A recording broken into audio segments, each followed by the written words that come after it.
আমি বড় দয়ার কাঙ্গাল গায়ে তোমার গান।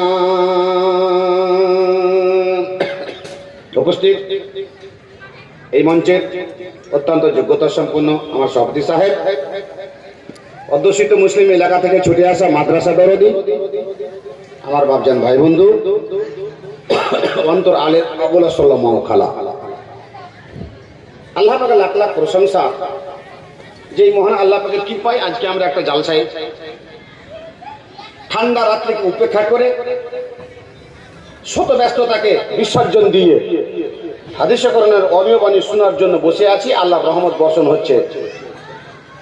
তারপর আমার ধার্মিক কবি ইমাম আব্দুল্লাহ হাজার মোহাম্মদ তবা সাল্লাল্লাহু আলাইহি সাল্লাম প্রতি শত কোটি শান্তির ধারা বর্ষিত আল্লাহ সাল্লাল্লাহু আলাইহি কালাই। বাবজান, একটা মানুষ ছেলের বিয়ে দিবে, বউ খুঁজলো, এই গ্রামে খুঁজলো পছন্দ হলো না, ওই গ্রামে খুঁজলো পছন্দ হলো না, ছেলেকে দেখাচ্ছে, ছেলে পছন্দ করছে না, এই সেই করতে করতে করতে করতে বাবা বিরক্ত হয়ে গেল।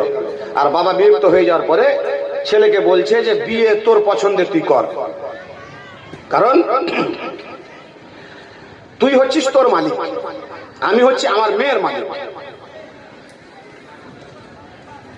বাবা ছেলের মালিক নয়, বাবা মালিক হচ্ছে মেয়ে। ছেলে তুমি তোমার বউ খুঁজে নাও।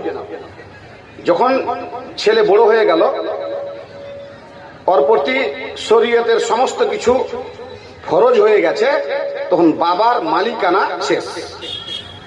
মালিকানা করবে কার? মেয়ের মালিকানা করবে। ছেলে যদি বাবাকে না বলে বিয়ে করে তো বিয়ে জায়েজ, মেয়ে যদি বাবাকে না বলে বিয়ে করে তাহলে বিয়ে হারাম, না জায়েজ, বিয়ে হবেই না। দলিল আইয়ুমা ইমরাতিন নাকাহাত বেগেরে ইজনে ওয়ালিহা ফানিকাহুহা বাতিলুন বাতিলুন বাতিলুন। আল্লাহ নবী বলে গেলেন সাল্লাল্লাহু আলাইহি সাল্লাম, তোমার মেয়ে যদি তোমাকে জিজ্ঞাসা না করে, মাকে, বাবা, ভাই, গার্জেনকে না বলে তার অনুমতি ছাড়া বিয়ে করে নিতে গেলে সেই বিয়েটা অবৈধ নয়।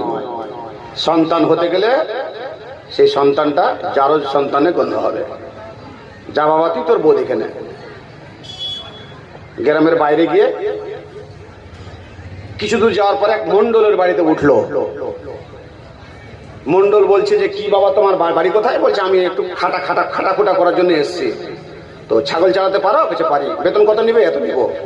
ছাগল চড়াতে দিয়ে দিল। ছাগল চড়িয়ে নিয়ে এসে বাড়তে বেঁধেছে ছাগল, আর বেঁধে মালিককে বলছে, মালিক সাহেব আপনার ছাগল কমও আছে বেশিও আছে,